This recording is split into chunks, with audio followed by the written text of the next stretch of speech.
को जी रहे थे, तो हम दोनों भाई आपस में जब बैठते थे तो चर्चा यही करते थे कि इस सरकार का तो भरोसा नहीं है कि ये नौकरी देगी कि नहीं देगी। हम लोग ये ठान के बैठे थे कि चलो एक बार मान लेते हैं कि ये नौकरी नहीं देंगे, लेकिन आचार संहिता तक इस आंदोलन को चलाना है और इतनी मजबूती से चलाना है कि उत्तर प्रदेश के ही नहीं, पूरे देश के जितने दलित पिछड़े समुदाय के लोग हैं, उन तक ये आवाज जानी चाहिए, उन तक ये बात पहुंचनी चाहिए कि दलितों और पिछड़ों के साथ उत्तर प्रदेश की योगी आदित्यनाथ की सरकार, सतीश द्विवेदी की सरकार क्या कर रही है, कैसे उनको सरकारी नौकरी में, सरकारी सेवाओं में प्रतिनिधित्व से उनको कैसे वंचित करने की कोशिश की जा रही है, साजिश की जा रही है। ये हम लोगों का उद्देश्य था। तो पहली बात और आखिरी बात यही है कि जिनको ये लगता है कि अमरेंद्र की जो पोस्ट आई है उसमें किसी चीज का खौफ है, किसी बात का डर है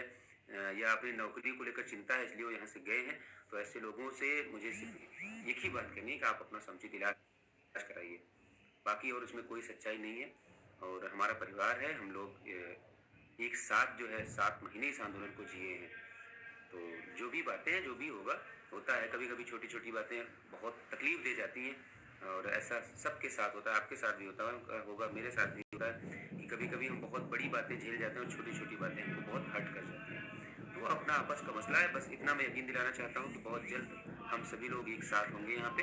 और अमरेंद्र, हम, सत्येंद्र और जो पूरी टीम है आपकी, वो सभी लोग यहाँ पर आपको मिलेंगे। और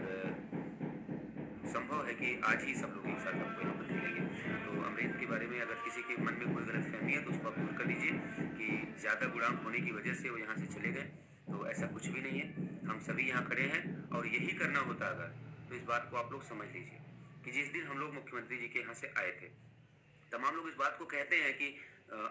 अच्छा एक बार आप सब लोग वीडियो को शेयर कर दीजिए, महत्वपूर्ण जानकारी है। तो अभी काफ़ी लोग जुड़े हैं लेकिन वो शेयर नहीं कर रहे हैं, ये थोड़ी सी गलत बात है। आप जुड़े हैं तो इसको शेयर करिए, कम से कम जो आपके भाई हैं, तमाम लोग परेशान हैं। रात से ही मेरे पास ऐसे ऐसे मैसेज हैं जो आपको मैं बता नहीं सकता कि लोग कितने परेशान हैं और कितनी उम्मीदें रखते हैं आपसे। तो मैं चर्चा जारी रखता हूँ।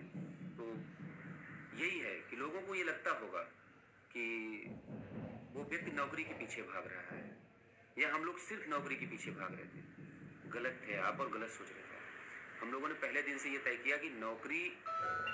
तो ये सरकार देने से रही। हम लोग ना मान के चल रहे थे कि ये कुछ नहीं करेंगे,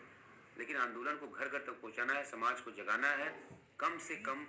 जो भी सरकार बने दोबारा ऐसा ना हो। और जितने लोग गलत सिलेक्टेड हैं,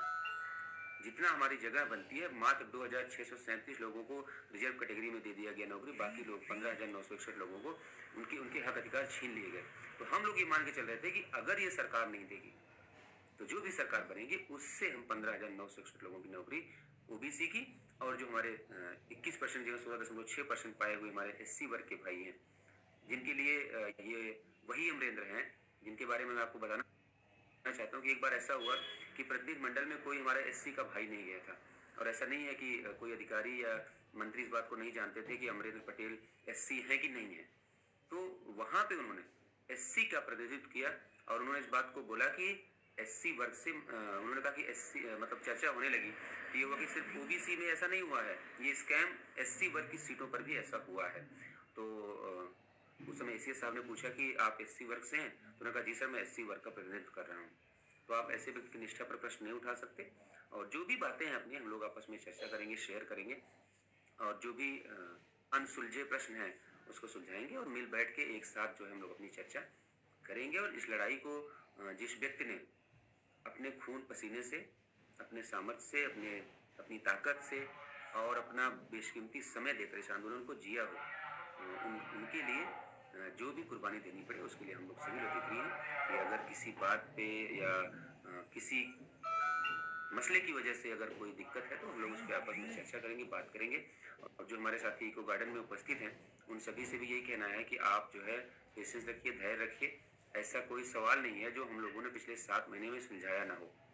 और तमाम बार ऐसी बातें होती थी, कभी कभी ऐसा होता था कि मैं किसी बात से सहमत नहीं होता था, कभी कभी अमरेंद्र नहीं होते थे, कभी कभी और लोग सहमत नहीं होते थे। तो उसका ये मतलब नहीं होता था कि हम लोग मैदान छोड़ दें। हम लोग आपस में चर्चा करते हैं, आपस में बैठते हैं, आपस में बात करते हैं, फिर जो भी होता है वो हम लोग दोनों लोग उसको आगे बढ़ाते हैं। तो बिल्कुल निश्चिंत रहिए, आप किसी के दिमाग में ये भ्रम नहीं होना चाहिए कि ऐसा कुछ है। और सबसे गंदी बात जो मुझे लगी शाम से लेके अभी तक कि जो नमूने टाइप के लोग, जो गंदे लोग इस आंदोलन को कभी सफल नहीं देखना चाहते थे, वो अभी भी अपनी आदत से बाज नहीं आ रहे हैं और ऐसी-ऐसी बातें लिख रहे हैं, ऐसी-ऐसी बातें भेजी जा रही हैं, लोगों के फ़ोन आ रहे हैं, लोग बता रहे हैं भैया फला आदमी ऐसे कह रहा है कि उस व्यक्ति का गुणांक 66 प्लस है, इसलिए वो मैदान छोड़ के चला गया। तो मैं आप सबको आश्वस्त करना चाहता हूँ कि अमरेंद्र हम लोगों के साथ, हम लोगों के बीच में बहुत जल्द यहाँ पे होंगे और कोई ऐसी बात नहीं है, कोई इश्यू नहीं है और कुछ अपने व्यक्तिगत काम से जो है वो बाहर हैं और वो जो है बहुत जल्द आप सब लोगों के बीच में आएंगे। और बहुत ज़्यादा दिल पे मत लीजिए कोई बात को कि नहीं उन्होंने लिखा है कि सॉरी बाय बाय लखनऊ, जैसे मुझे कई लोगों ने आज सुबह कहा। तो ये हम लोग तो प्रशासन को जो है कई बार जो है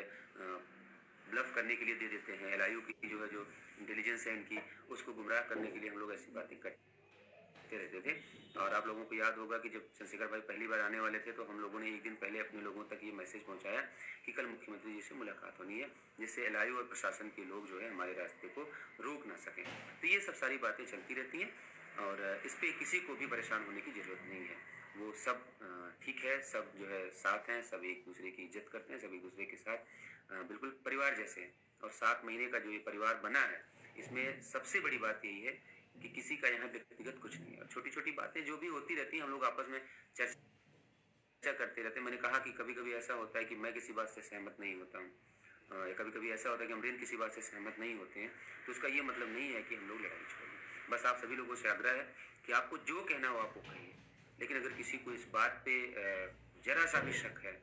कि अमरिंदर का गुणांक ज़्यादा है और वो उनकी नौकरी सेफ लग रही है, वो इसलिए चले गए हैं, तो मैं आपको सबसे यही कहना चाहता हूँ कि ये हमारे 7 महीने के परिश्रम को गाली है।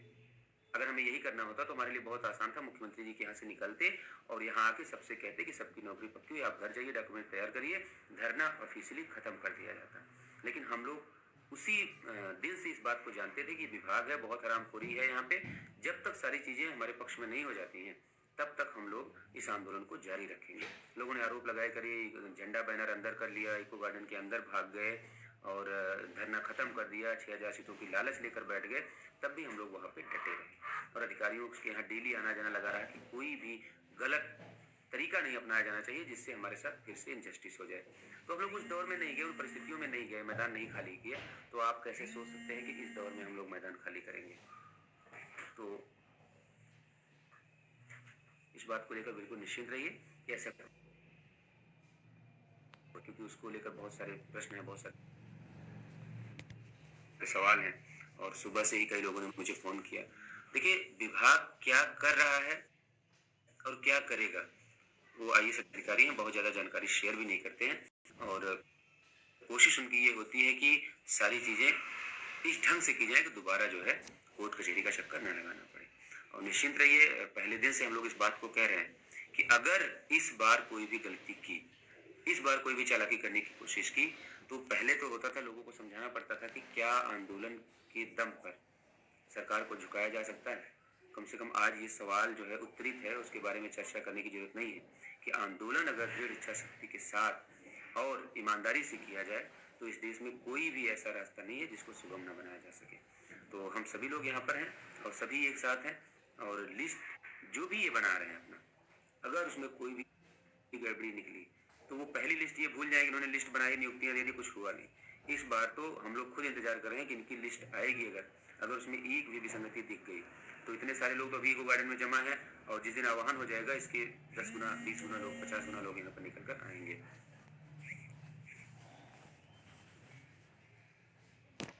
इसलिए लिस्ट को लेकर बहुत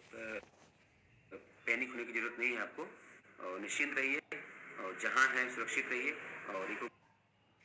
गार्डन में है तो आपको परेशान होने की जरूरत नहीं है, हताश होने की जरूरत नहीं है, ये सब चलता रहता है। और मैं फिर वही बात दोहरा रहा हूँ कि अमरेंद्र अपने कुछ व्यक्तिगत काम से बाहर हैं, वो वापस आएंगे, हम लोगों के बीच साथ खड़े होंगे और हम दोनों भाइयों का पहले दिन से ही ये कमिटमेंट था कि इस आंदोलन को उसके मकाम तक पहुँचाना है, जो नतीजा है उस नतीजे के बाद ही घर वापस जाना है। और मैं अपनी आखिरी बात इसी पे समाप्त करूँगा कि अगर हम लोगों को बीच में साथ छोड़ना होता तो जिस दिन मुख्यमंत्री के यहाँ से आए थे सारे लोग खुश थे, हम लोग चाहते तो ऑफिशियली धरने को कैंसिल करने की बात कर सकते हैं, लेकिन संकल्प पहले दिन से वही था कि हम साथ खड़े हैं, साथ हैं और इस लड़ाई को तब तक लड़ेंगे जब तक हम लोग अपने जो वंचित लोग हैं, जिनके साथ इनजस्टिस हुआ है, उनको हम लोग न्याय न दिलवा दें। किसी भी भ्रम में मत रहें, किसी भी बहकावे में मत आए और कोई भी ऐसी बात दोबारा नहीं आनी चाहिए गुणांक को लेकर, कट ऑफ को लेकर। अगर आप 7 महीने में अमरेंद्र को इतना भी नहीं समझ पाए हैं तो फिर मेरे लिए बहुत दुर्भाग्य की बात है कि आप एक भी कदम सही नहीं चल पाए। उस व्यक्ति ने कभी ये नहीं सोचा कि उसका गुणांक कितना है। अभी कल परसों की बात हम लोग आपस में चर्चा कर रहे थे, तो यही चर्चा निकल गया है कि यार मैंने अपना गुणांक अभी तक कैलकुलेट नहीं किया कितना बनता है। तो बिल्कुल परेशान मत होइए, सब लोग एक साथ हैं, सभी एक साथ खड़े होंगे और आज जो है शाम को बैठकर सभी लोग आपस में चर्चा करके आगे कौन सी रणनीति पे काम करना है और कैसे जो है अधिकारियों को दोबारा कोई गलत काम न करने दिया जाए या चुनाव की जो है सूचना जारी होने से पहले अपना काम हो जाए।